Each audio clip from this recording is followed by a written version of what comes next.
రాజ్యాంగాన్ని మార్చడం సాధ్యమేనా అనేది సీఎం రేవంత్ రెడ్డి చదువుకుంటే తెలిసేదని బీజేపీ మెదక్ ఎంపీ అభ్యర్థి రఘునందన్ రావు అన్నారు. అంబేద్కర్ మళ్లీ పుట్టిన రాజ్యాంగాన్ని మార్చడం సాధ్యం కాదని మోడీ చెప్పిన విషయాన్ని గుర్తు చేశారు. 7 ఏళ్ల అధికారంలో ఉన్న బీజేపీ ఆర్టికల్ 370ని రద్దు చేసింది. ఓబీసీలకు రిజర్వేషన్ కల్పిందన్నారు. జై శ్రీరామ్ అంటే కేసీఆర్ కేటీఆర్లకు నొప్పేంటని ప్రశ్నించారు.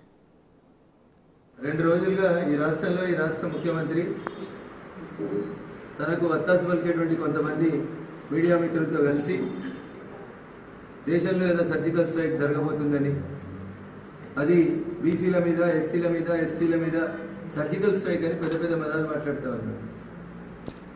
సాక్షాత్తు ఈ దేశ ప్రధానమంత్రి నరేంద్ర మోడీ గారు చెప్పింది, డాక్టర్ బిఆర్ అంబేద్కర్ గారు మళ్లీ పుట్టి వచ్చి రాజ్యాంగాన్ని మార్చాలనుకుంటే కూడా రాజ్యాంగ సవరణ జరుగుతుంది తప్ప రాజ్యాంగాన్ని మార్చడం అనేది జరగదని చెప్పి చాలా స్పష్టంగా డాక్టర్ బిఆర్ అంబేద్కర్ గారు పుట్టిస్తే కూడా రాజ్యాంగాన్ని మార్చలేమని ఈ దేశాన్ని గత 10 సంవత్సరాలుగా పాలిస్తున్నటువంటి ఈ దేశ ప్రధాని గౌరవనీయులు నరేంద్ర మోడీ గారు చాలా స్పష్టంగా చెప్పారు.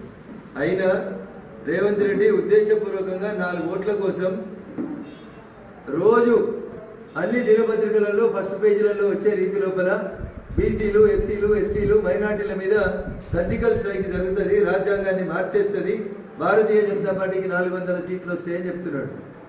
రేవంత్ రెడ్డి గారు భారతీయ జనతా పార్టీకి 400 సీట్లు వస్తాయి, గత 10 ఏళ్ల నుంచి రాజ్యాంగాన్ని మార్చలేదు, భవిష్యత్తు లోపల కూడా రాజ్యాంగాన్ని భారతీయ జనతా పార్టీ రద్దు చేయదు. సవరణల విషయానికి వస్తే నీకు తెలియదేమో మిత్రమా, నీకు రాసిచ్చిన వాళ్ళకి తెలియదేమో, ఇప్పటికీ 106 సార్లు ఈ దేశ రాజ్యాంగానికి సవరణలు జరిగినాయి.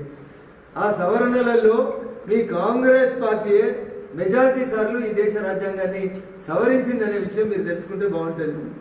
ఆఖరికి మీరు చెప్తున్నటువంటి మైనార్టీలకు ఏదో ఇబ్బంది అవుతుందని మాట్లాడుతున్నటువంటి మైనార్టీల అంశం కానీ బయలుదేరిండు, బాత్రూంలో జారి నాట్ మీద పడ్డాయని ఒక ఆయన లేచి మళ్ళీ కుంటుకుంటా గేటు కూడా కట్టబెట్టుకొని కూర్చొని చెప్తా ఉన్నాడు. అయ్యి అట్లే మాట్లాడుతున్నాడు, కొడుకు అట్లే మాట్లాడుతున్నాడు, జై శ్రీరామ్ అంటే కడుపు నిండుతుందా అని. నేను అడుగుతున్నా కేసీఆర్, మరి రోజు మసీదులకు 5 సార్లు అల్లాహు అక్బర్ అంటున్నారు కదా, దాంతో కడుపు నిండుతుందా? నీకు చేతనైతే నీకు ఉర్దూ బాగా వస్తుంది కదా కేసీఆర్, చార్మినార్ దగ్గరికి వచ్చి చెప్పు జై శ్రీరామ్ అంటే కడుపు నిండుతలేదు కదా, మరి రోజు 5 సార్లు నమాజ్ చేస్తే కడుపు నిండేదని వచ్చి చార్మినార్ కాడ చెప్పు. ఎందుకు ఈ దేశంలో మెజారిటీ ప్రజల్ని ఎన్నిసార్లు అవమానిస్తావు కేసీఆర్? బుద్ధి వస్తలేదా నీకు? హిందుగాలు బొందుగాలు అని ఒకసారి అవమానిస్తే కరీంనగర్ లో, నిజామాబాద్ లో నీ బిడ్డ నొడగొట్టినా నీకు ఇంకా బుద్ధి వచ్చినట్లేదు.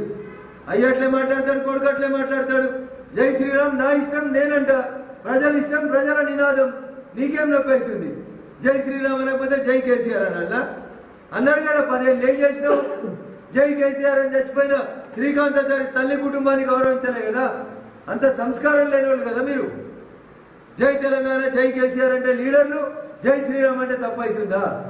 రా మరి ఏడికి వస్తావు, ఏ ప్రార్థనా మందిరం దగ్గరకు వస్తావో ఆదివారం నాడు పొద్దుగాల 11 గంటలకు వచ్చి చెప్పు, ఈ ప్రార్థన కడుపు నింపది, ప్రార్థన చేయకండి అని చెప్పు. ఆ తెలివి లేదు, ఆ సోయి లేదు. 180% ఉన్న హిందువులని అల్కాలు దొరికిరా మీకు? జై శ్రీరామ్ అంటే కడుపు నిండుతుందా? నిండది. మరి జై కేసీఆర్ అంటే నిండుతుందా?